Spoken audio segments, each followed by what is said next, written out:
Hello viewers, कैसे हो आप सभी। मैं हूं आपका मिस्टर एक्सप्लेनर वी और आज लेकर आया हूं एक ऐसी खौफनाक, रोंगटे खड़े कर देने वाली हॉरर स्टोरी जिसे सुनकर आपकी नींद उड़ जाएगी। जी हाँ दोस्तों, आज हम एक्सप्लोर करने वाले हैं नेटफ्लिक्स की वो फिल्म जिसमें है एक शापित गांव, ढेर सारी भविष्यवाणियां, दो दो शैतानी ताकतें, एक उड़ता हुआ ताबूत वाला डीम और इतना सब एक साथ। फिल्म है क्वांग, जिसे ऑलवे लुक्स के नाम से भी जाना जाता है। उम्मीद करता हूं कि आपको यह फिल्म की कहानी बेहद पसंद आएगी। तो चलिए दोस्तों, बिना किसी देरी के सीधे चलते हैं इस खौफनाक दुनिया की तरफ, क्योंकि यह सफर बहुत ही डरावना होने वाला है। तो दोस्तों, फिल्म की शुरुआत होती है हमारे दो मुख्य किरदारों से, भीमो और श्री, जो कि एक मैरिड कपल हैं। भीमो एक सिविल सर्विसेज कैंडिडेट है जिसका करियर अभी बिल्कुल भी ठीक नहीं चल रहा था। हालात काफी मुश्किल थे। ऐसे में उसे एक सुनसान आइलैंड के छोटे से गांव में टीचर की जॉब का ऑफर मिलता है। पैसों की सख्त जरूरत थी, इसलिए वो इस जॉब के लिए अग्री कर लेता है। अब श्री उसके साथ जाने की जिद करती है, लेकिन भीमो उसे यह कहता है कि वो परेशान न हो और अपनी माँ या फिर आंटी के पास चली जाए। लेकिन श्री एकदम पक्का फैसला कर चुकी थी। वो कहती है कि वो हर हाल में उसके साथ जाएगी, क्योंकि वो नहीं चाहती कि जो हादसा पहले हो चुका था वो दोबारा हो जाए। भीमो उससे वादा करता है कि वो वही गलती दोबारा नहीं करेगा, और इसी के साथ उन दोनों को लेने के लिए एक लोकल डिस्ट्रिक्ट का टूर एंड ट्रैवल एजेंट आता है, जो कि अपने ड्राइवर जुनई के साथ आया था। ये दोनों वहां से निकल पड़ते हैं और रास्ते में जुनई भीमो को बताता है कि जिस गांव में वो जा रहे हैं वहां कुछ समय पहले एक बेहद भयानक बाढ़ आई थी, जिसमें बहुत सारी जानें चली गई, और उसे यह भी नहीं पता था कि वहां पर अभी भी एक स्कूल चल रहा है। भीमो बताता है कि हाँ, रिकॉर्ड्स के अनुसार उस स्कूल में अभी सिर्फ 7 बच्चे पढ़ते हैं और वो उसी स्कूल में पढ़ाने जा रहा है। जुनई आगे समझाता है कि मेन आइलैंड के बाहर से आने वाले लोगों को लगता है कि वो सब जानते हैं और वही करते हैं जो उन्हें सही लगता है। गांव वाले सभी का खुले दिल से स्वागत करते हैं, लेकिन यहाँ के कुछ ट्रेडिशंस और कस्टम्स हैं जिन्हें फॉलो करना बेहद ज़रूरी है और उन्हें ये करने ही पड़ेंगे। इस पर ट्रैवल एजेंट बताता है कि जब वो खुद नया था तो उसे भी एक दो चीज़ें नहीं पता थी, जिसकी वजह से गांव वाले बहुत गुस्सा हो गए थे और उसे काफ़ी तकलीफ उठानी पड़ी थी। खैर, ये लोग आगे बढ़ ही रहे होते हैं कि तभी अचानक श्री को कुछ अजीब सी आवाज़ें आती हैं, चिल्लाने जैसी भयानक आवाज़ें। और जब वो कार की विंडो के बाहर देखती है तो उसे दिखता है एक उड़ता हुआ फीमेल हेड, एक सर जिसमें से आग निकल रही थी और वो हवा में तैर रहा था। यह देखकर वो बुरी तरह डर जाती है। सब लोग उसे संभालते हैं और हम ये जान लेते हैं कि यह कोई और नहीं बल्कि क्रैस है, जिसे क्वांग भी कहा जाता है, और यही इस फिल्म का टाइटल भी है। ये एक बॉडीलेस हेड होता है जो आग के साथ उड़ता है। श्री सबको ये बताती है, लेकिन कोई उसकी बात नहीं सुनता, और तभी अचानक उसे वॉमिट होने लगती है तो कार रोकी जाती है। कार रुकते ही जंगल से कोई चीज़ बड़ी तेज़ी से और अग्रेसिवली उनकी तरफ आने लगती है, और जब सब देखते हैं तो वो एक कॉफिन था, एक ताबूत, जो धीरे धीरे लेकिन बड़े अग्रेसिव तरीके से उनकी तरफ बढ़ता आ रहा था। यह देखकर सब घबरा जाते हैं और कार भगाने की कोशिश होती है, लेकिन कार आगे नहीं बढ़ती।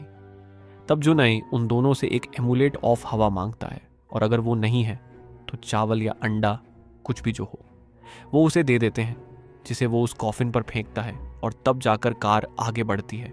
और हम यह भी देख पाते हैं कि वो कॉफिन खुद ब खुद खुल रहा था और उसके अंदर से एक मुर्दे का हाथ बाहर निकल रहा था। पास के एक गांव में रुककर सब खाना पानी करते हैं और भीमो श्री को संभालता है। वो पूछती है कि वो कॉफिन क्या था। तब जुनई बताता है कि वो दरअसल एक फ्लाइंग कॉफिन था, और इस इलाके में ऐसे फ्लाइंग कास्केट्स और कॉफिन्स बहुत पाए जाते हैं। खैर, जुनई आगे बताता है कि इस जगह पर जब किसी की मृत्यु होती है तो उसकी बॉडी को ज़मीन में दफनाया नहीं जाता, बल्कि कॉफिन में डालकर पेड़ पर लटका दिया जाता है। यह सुनकर भीमो पूछता है कि फिर वो कॉफिन उनका पीछा क्यों कर रहा था।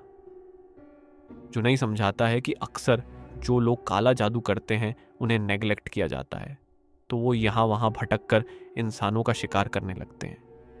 थोड़ा खा पी कर जब वो लोग वहाँ से जाने लगते हैं तो भीमो एक बार फिर श्री से कहता है कि वो चाहे तो अपनी आंटी के पास जा सकती है।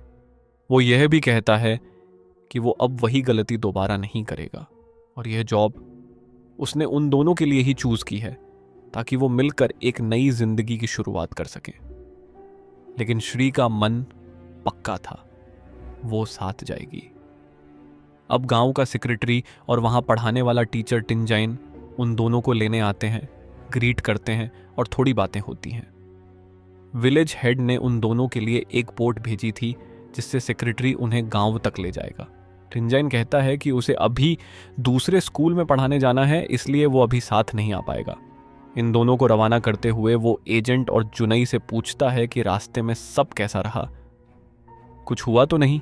वो दोनों बताते हैं कि पहले क्वांग सामने आई और फिर वो फ्लाइंग कॉफिन। ये सुनकर तिंजन कहता है कि अभी तो उन्हें बहुत कुछ फेस करना है और जिसके आने की एंटिसिपेशन काफ़ी लंबे अरसे से चल रही थी वो आ गई है। किसके आने की? दूसरे आइलैंड से आई वो औरत यानी श्री। यह बात सुनकर रोंगटे खड़े हो जाते हैं। अब श्री और भीमो गांव पहुंच जाते हैं जहां सेक्रेटरी उन्हें किनारे पर छोड़कर चला जाता है और वो दोनों पैदल ही आगे बढ़ते हैं। रास्ते में उन्हें पेड़ों पर लटके हुए ढेर सारे फ्लाइंग कॉफिन मिलते हैं। यह देखकर श्री बहुत डर जाती है और भीमो उसे थामकर आगे ले जाता है। आगे जाने पर वो एक बुजुर्ग औरत से रास्ता पूछते हैं। वहां एक आदमी भी था, लेकिन वो दोनों उन्हें बड़े अजीब और संदिग्ध नजरों से घूरते रहे और बस इशारे से आगे स्कूल का रास्ता बता दिया। यह रवैया उन दोनों को काफी अजीब लगा। अब ये दोनों स्कूल के पास आते हैं जहां उन्हें प्रिंसिपल कास्नो मिलता है, जो उन्हें ग्रीट करते हुए उनका केबिन दिखाता है।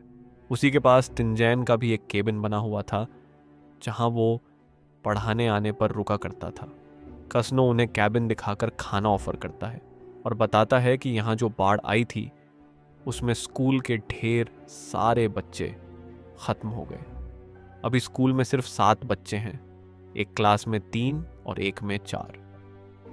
बाढ़ के बाद गांव के बहुत से जवान लोग यहां से चले गए, लेकिन जो बच्चे यहां रह गए हैं उनका भविष्य बनाना भी तो जरूरी है, चाहे वो 7 हों या 1। कास्नो इसी कोशिश में लगा हुआ है।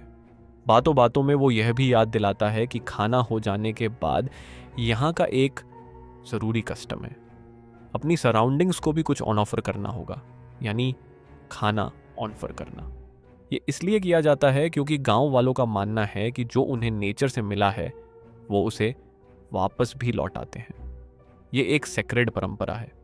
जाने से पहले कास्नो श्री से भी बात करता है और कहता है कि वो चाहे तो यहाँ के स्कूल में पढ़ा सकती है। इससे वो घर पर अकेली नहीं बैठेगी और उसका मन भी लगा रहेगा। दोनों एग्री कर लेते हैं। खैर, रात को भीमो उन्हें बाहर तक छोड़ने जाता है और उसी दौरान श्री को अपने आसपास कुछ हलचल महसूस होती है। वो इधर उधर देखती है और हम स्क्रीन पर देख सकते हैं कि उसके पास ही एक अजीब सी औरत उस पर नज़र रख रही थी। बाहर भीमो कास्नो को बताता है कि जंगल में उन्हें एक वियर्ड ओल्ड कपल मिला था और वही लेडी जो जंगल में दिखी थी वही अभी श्री पर नज़र रख रही है। इस पर कास्नो थोड़ा हंसता है। कास्नो बताता है कि उन दोनों के नाम अलांग और ताम्बी हैं। जब से उनके बच्चे गायब हुए हैं गांव वाले भी उन्हें अवॉइड करने लगे हैं क्योंकि सबको लगता है कि तम्बी काला जादू करती है और वो बाढ़ भी उसी की वजह से आई थी। अब रात को दोनों सोने जाते हैं, लेकिन भीमो को कुछ आवाज़ें सुनाई देती हैं। वो चेक करते करते मेन डोर तक आ जाता है और बाहर देखता है तम्बी वहाँ खड़ी थी। वो सीधे अंदर चली आती है, उन दोनों को एक नज़र देखती है, श्री के पेट को छूती है और वापस चली जाती है। उसने कुछ किया नहीं, लेकिन दोनों बुरी तरह डर गए थे। अगले दिन स्कूल जाते हुए भीमो कास्नो को यही बात बताता है, लेकिन वो इसे लाइटली लेता है और कहता है कि नए लोगों के साथ तम्बी ऐसा ही करती है, इसमें परेशान होने जैसा कुछ नहीं। अब दोनों स्कूल ज्वाइन करते हैं जहाँ कुछ और लोग भी मिलते हैं। उनमें वो आदमी भी था जो अजीब नज़रों से घूर रहा था, लेकिन अभी वो ठीक से बात कर रहा था। श्री क्लास में पढ़ाने लगती है, लेकिन अचानक उसे मरे हुए बच्चों के भूत दिखने लगते हैं। वो बुरी तरह डर जाती है और परेशान हो जाती है। घर आकर वो भीमो से यह बात शेयर करती है तो वो कहता है कि उसने कास्नो की बात दिमाग में बैठा रखी है। वो ज़्यादा ना सोचे, सब ठीक है। भीमो कुछ काम से अंदर जाता है और तभी श्री को फिर से कोई आवाज़ सुनाई देती है। वो उस आवाज़ को फॉलो करते हुए अंदर जाती है तो उसे पर्दों के पीछे कोई शैडो दिखती है। वो घबराते हुए पर्दों को हटाती है, लेकिन वहाँ कोई नहीं था। रात को वो भीमो से बात करती है और कहती है कि उसे ऐसा लग रहा है जैसे हर वक्त कोई उन्हें देख रहा है, हमेशा किसी की नज़र उन पर बनी रहती है। भीमो कहता है कि ऐसा कुछ नहीं है, वो गलत ना सोचे। जब वो लोकल्स की रिस्पेक्ट करेंगे तो लोकल्स भी उनका ख्याल रखेंगे। अगले दिन दोनों स्कूल में थे, जहाँ स्कूल के पास ही टाम्बी घूम रही थी। तभी अचानक स्कूल की एक स्टूडेंट की जोरदार आवाज़ आती है। सब उसके पीछे भागते हैं। जाकर देखते हैं तो वो छत में से अंदर चली गई थी। भीमो उसके पीछे जाता है और वहाँ उसे वो स्टूडेंट पोजेस्ड हालत में दिखती है और वो उसे हंट भी कर रही थी। भीमो घबरा जाता है, लेकिन तभी श्री की जोरदार चीख आती है। सब उसके पास दौड़ते हैं। वो एक रूम में बंद थी, जहाँ वही पोजेस्ड स्टूडेंट और ढेर सारे स्टूडेंट गोस्ट्स उसके पेट की तरफ इशारा करते हुए उसकी तरफ बढ़ते आ रहे थे और बोलते जा रहे थे, बलिदान बलिदान। यह सीन देखकर दर्शकों की भी रूह कांप जाती है। श्री बुरी तरह डर जाती है। वो स्टूडेंट बेहोश हो जाती है और श्री भी भीमो को बताती है कि उसके पेट में दर्द हो रहा है और वो भी बेहोश हो जाती है। रात को वो घर पर आराम कर रही होती है कि तभी उसे लगता है क्वांग आई है। वो पूरी तरह चिल्लाने लगती है। भीमो उसे संभालता है। तब पता चलता है कि यह एक बुरा सपना था। अगले दिन कसनो घर आता है और बताता है कि स्कूल में जो हुआ उससे बच्चे डर गए हैं, इसलिए आज स्कूल बंद है, वो लोग आराम करें। वो श्री की हालत पूछता है और बताता है कि विलेज हेड ने उन्हें मिलने के लिए बुलाया है। दोनों चले जाते हैं। वहां पर वो हेड, उसकी वाइफ और बाकी लोगों से मिलते हैं। हेड उन्हें शमन मीना से मिलाने ले जाता है, जिसे मैजिक उसके एंसेस्टर्स से विरासत में मिला था। मीना श्री को चेक करने लगती है, सेंस करके बोलती है, ये प्रेग्नेंट है। और यह बात खुद श्री को भी नहीं पता थी। वो यह सुनकर बहुत खुश हो जाती है, लेकिन विलेज सेक्रेटरी एकदम से चिल्लाने लगता है। उसे लग रहा था कि कुछ तो गड़बड़ है। उसे यह बताना चाहिए था कि वो प्रेग्नेंट है। श्री पूछती है, ऐसा क्यों? तब मीना एक बेहद चौंकाने वाली बात बताती है कि यहाँ पर एक प्रोफेसी चल रही है। वो प्रोफेसी ये है कि दूसरे आइलैंड से एक प्रेग्नेंट वुमन आएगी और उसके बच्चे के रेड फीटस से यहाँ बसने वाला डीम खुद को पूरा कर लेगा, अपनी शक्तियां बढ़ाकर पूरे गांव पर कहर बरसाएगा। यह सुनते ही दोनों घबरा जाते हैं। तभी मीना कहती है, डरिए मत, मैं कोई ना कोई उपाय जरूर करूंगी। वो बेटल लीव्स को उबालकर उन पर कोई क्रिया करने लगती है, लेकिन तभी श्री अचानक बेहोश हो जाती है और जब वो जागती है तो उसका पूरा चेहरा काला पड़ गया था और आंखें बिल्कुल भयानक हो गई थी। वो पोजेशन में तड़पने लगती है। मीना उसे संभालती है और इस पूरे प्रोसेस के दौरान बाहर का माहौल भी पूरी तरह बदल गया था। ऐसा लग रहा था जैसे प्रोफेसी सच होने को है। काले बादल छा गए, तेज हवाएं चलने लगीं, तूफान खड़ा हो गया और अंदर तो हॉरर ऑलरेडी फैला हुआ था। यह दृश्य देखकर लगता है कि कुछ बहुत बुरा होने वाला है। खैर, मीना किसी तरह उसे कंट्रोल करके नॉर्मल करती है और बेटल लीव्स वाला रिचुअलिस्टिक पानी पिलाकर उसे ठीक कर देती है। बाहर सेक्रेटरी सबसे कहता है कि चीज़ें और बिगड़ें इससे पहले ही उन्हें सब कुछ रोक देना चाहिए। उसके मुताबिक इसके पीछे टाम्बी है, जो कि असल में एक क्वांग है और उसका पति उसकी बॉडी की रखवाली करता है। जल्दी ही टाम्बी अपनी पूरी शक्ति पाकर गांव पर कहर ढा देगी, इसलिए उन्हें पहले ही उस पर लगाम लगानी होगी। हेड किसी को मारने के खिलाफ होता है, थोड़ी बहस भी होती है, लेकिन रास्ता यही था कि उसे ख़त्म करना होगा। अब वो दोनों तंबी के घर जाते हैं, लेकिन वहाँ कोई नहीं मिलता। भीमो श्री को लेकर घर चला गया था। टिंजाइन भी वहाँ आ चुका था, जो कि खुद भी एक छोटे मोटे शामन की तरह था। वो बताता है कि उसने स्कूल के पास प्रोटेक्शन चार्म बनाए थे और बच्चों को प्रोटेक्शन एम्यूलेट्स भी दिए थे। फिर भी स्टूडेंट मयांग पोजेस्ड हो गई। इसका मतलब था कि वो डीएम उसकी सोच से भी कहीं ज़्यादा शक्तिशाली है। भीमो तिंजन से बात करने आता है और कहता है कि वो श्री के लिए कोई एमुलेट दे दे, लेकिन तिनजैन कहता है कि उसके पास अभी कुछ नहीं है। और यहाँ हमें एक और बड़ी बात पता चलती है। तिनजाइन के पास क्वांग के बाल थे जो कि अपनी असली होस्ट के पास आने पर मूव करते थे, और ये बाल उसे उस बिस्तर पर मिले थे जिस पर क्वांग ने उसकी बीवी और बच्चे को खत्म किया था। इसीलिए तिनजैन ये सब जानता था और इतना सतर्क था। यह सब सुनकर भीमो अपने होने वाले बच्चे और श्री के लिए और भी ज्यादा परेशान हो जाता है और यहाँ से जाने की तैयारी करने लगता है। लेकिन तिनजैन उसे बताता है कि आज यहाँ से जाने वाली बोट नहीं जाएगी, कल सुबह ही निकलना होगा। वो कहता है कि वो डरे नहीं, वो घर के आसपास प्रोटेक्शन स्पेल कास्ट कर देगा और वो दोनों कुछ भी हो जाए घर से बाहर ना निकलें। रात होते ही घर के आसपास हलचल शुरू हो जाती है। बाहर उन दोनों को क्वांग उड़ती हुई दिखती है। दोनों बुरी तरह डर जाते हैं। घर के ऊपर भी कोई मूव कर रहा था और साथ ही क्वांग की चीखें बहुत तेजी से आ रही थीं। दोनों बहुत घबरा जाते हैं।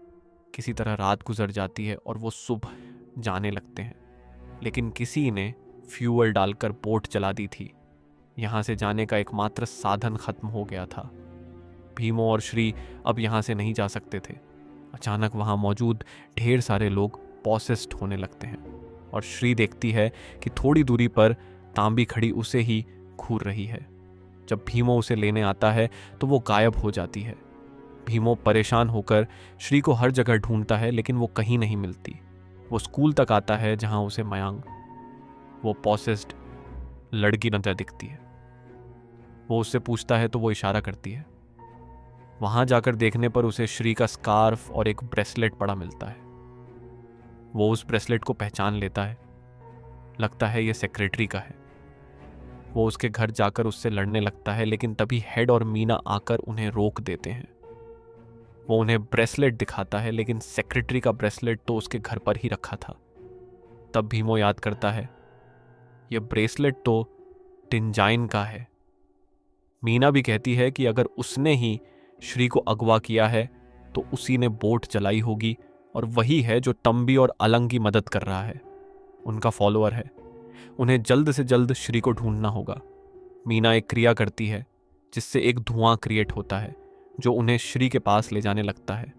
जैसे ही वो उसके करीब आते हैं, क्वांग सबको हंट करने लगती है, लेकिन भीमो श्री को ढूंढ ही लेता है। वो बेहोशी की हालत में थी। वो उसे जंगल में बने एक कैबिन में लेकर आते हैं। मीना सेंस करती है कि क्वांग ने उन्हें ढूंढ लिया है। वो जल्दी से प्रोटेक्शन स्पेल कास्ट कर देती है। फिर वो अंदर जाकर श्री पर रिचुअल करने लगती है। श्री थोड़ा होश में आकर तांबी के बारे में कुछ बताने लगती है, लेकिन मीना उसे रेस्ट करने को कहती है। और अब मीना सबसे यह कहने लगती है कि तंबी अपनी फुल पावर्स पा चुकी है और अब उसे ख़त्म ही करना होगा, लेकिन उसे ख़त्म सिर्फ भीमो ही कर सकता है। वो उसे एक नाइफ देकर तांबी के घर भेज देती है और खुद श्री को ठीक करने के रिचुअल में लग जाती है। अब तांबी के घर पर भीमो और बाकी लोग पहुंचते हैं, लेकिन तब तांबी खुद भीमो को सारा सच बताती है। वो कहती है, यहाँ पर सिर्फ मैं अकेली क्वांग नहीं हूं। मैं इस गांव को, श्री को और उसके बच्चे को बचाने की कोशिश कर रही थी, मारने की नहीं।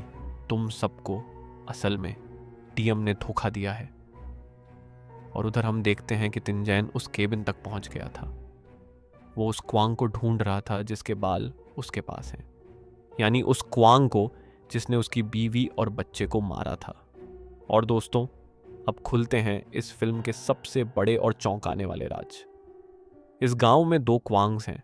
एक तो तांबी, जिस पर सबको शक था, लेकिन दूसरी है मीना। जी हाँ, वही मीना जिस पर सबको भरोसा था। उसी ने यह पूरा प्लान बनाया था। उसी ने श्री को किडनैप कराया था ताकि वो उसके बच्चे की बलि देकर खुद की पावर्स को पूरा कर सके।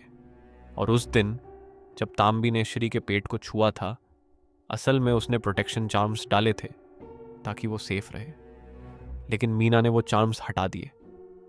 और आपको याद होगा, जब मीना ने रिचुअल करके पेटल लीव्स वाला जूस श्री को पिलाया था, वो इसीलिए था। आसपास का पूरा माहौल इसीलिए भयानक हो गया था। और मीना श्री से इसलिए घुल मिल गई क्योंकि वो उसी उम्र की दिखती थी। या फिर यह कहें कि वो उम्र की होने का नाटक कर रही थी। अब तिनजाइन और 2 और लोग वहाँ आ गए थे तो मीना ने उन पर अटैक कर दिया। और यह भी पता चलता है कि तिनजाइन के बच्चे को मारकर ही उसने अपनी शक्तियाँ बढ़ाई थीं। अब तांबी भीमो को सब समझाकर अपने क्वांग रूप में मीना से लड़ने चली जाती है और भीमो श्री को बचाने दौड़ता है। मीना और तंबी में एक भयानक और भीषण लड़ाई होती है जिसके चलते कैबिन में आग लग जाती है, लेकिन मरने से पहले तिनजाइन श्री को बचाकर बाहर निकाल देता है। वो भीमो को मीना के बाल देता है ताकि वो उसकी बॉडी ढूंढकर उसे खत्म कर सके। क्वांग की बॉडी के पास आने पर उसके बाल उड़ने लगते हैं और इसी तरह भीमो मीना की बॉडी ढूंढ लेता है, लेकिन उसकी बॉडी की रखवाली फ्लाइंग कास्केट वाले भूत कर रहे थे जो उस पर अटैक करते हैं। भीमो किसी तरह उनसे बचते बचाते उस बॉडी को कैबिन तक लाता है और उसके अंदर फेंक देता है, जिससे क्वांग मीना कमज़ोर पड़ने लगती है और अब भीमो उसका दिल निकाल देता है। मीना मर जाती है। क्रासुए और क्वांग के बारे में यह माना जाता है कि अगर उनका दिल निकाल लिया जाए तो वो मर जाते हैं। खैर, अगले सीन में गांव में सब कुछ ठीक हो गया था। श्री और भीमो एक अच्छी जिंदगी जी रहे थे और यह भी सामने आता है कि गांव में जो पहले बाढ़ आई थी वो किसी और की वजह से नहीं बल्कि मीना की वजह से आई थी, तांबी की नहीं। उन दोनों को तांबी और अलंग दिखाई देते हैं, लेकिन फिर खबर मिलती है कि वो दोनों तो रात में ही गुजर गए थे। तब दोनों को समझ आता है कि वो स्पिरिट वर्ल्ड से आखिरी बार अपने प्यारों की, श्री, भीमो और उनके होने वाले बच्चे की सलामती देखने आए थे, या शायद वो आगे भी उनके आसपास रहेंगे क्योंकि खतरा अभी पूरी तरह टला नहीं था। और दोस्तों, यह भी सोचने वाली बात है कि तंबी और अलंग ने यह सब क्यों किया, खुद का सैक्रिफाइस क्यों दिया, और तांबी खुद क्रसुए क्यों बनी। तो इसलिए क्योंकि मीना ने उनके बच्चों को खत्म किया था और वो नहीं चाहते थे कि यह प्रोफेसी सच हो जाए। अब मैंने कहा कि खतरा अभी टला नहीं है, तो ऐसा कैसे? तो दोस्तों, पोस्ट क्रेडिट सीन में हम एक औरत को देखते हैं जो काला जादू करके क्वांग मीना के सर को दोबारा जिंदा कर देती है। मतलब ईवल अब और भी ज्यादा ताकत के साथ इन पर हमला करेगा। इसी के साथ क्वांग फिल्म यहां खत्म हो जाती है। तो दोस्तों, ये थी क्वांग फिल्म की पूरी कहानी। उम्मीद करता हूं कि आपको पसंद आई होगी। पसंद आई है तो वीडियो को लाइक कर दीजिए, चैनल पर नए हैं तो सब्सक्राइब कर लीजिए। अब इस फिल्म के अंदर शुरुआत में श्री ने अपने पति भीमो से कहा था कि वो वही गलती दोबारा न करे। तो वो गलती क्या थी, इसके बारे में हमें क्लियरली डिफाइन नहीं कराया गया, लेकिन 2 पॉसिबिलिटीज हो सकती हैं। एक यह कि शायद भीमो ने पहले कभी उस पर चीट किया होगा, जिसके चलते श्री हर हाल में उसके साथ जाना चाहती थी। या फिर दूसरी पॉसिबिलिटी यह हो सकती है कि पहले वो किसी ड्रग्स या किसी एडिक्शन में पड़ गया होगा, जिसकी वजह से श्री को काफ़ी तकलीफ उठानी पड़ी होगी। बाकी उम्मीद करता हूँ कि आपको सारी चीज़ें अच्छे से समझ में आ गई होंगी और पसंद भी आई होंगी। फिर भी अगर कोई डाउट है तो आप कमेंट सेक्शन में ज़रूर पूछिए, मैं हर सवाल का जवाब देने की कोशिश करता हूँ। तो मैं आप सबसे मिलता हूँ अगली वीडियो में, और तब तक के लिए याद रखिए दोस्तों, जो सच्चा दिखता है वो हमेशा सच्चा नहीं होता, और जिस पर शक होता है वो हमेशा गुनहगार नहीं होता।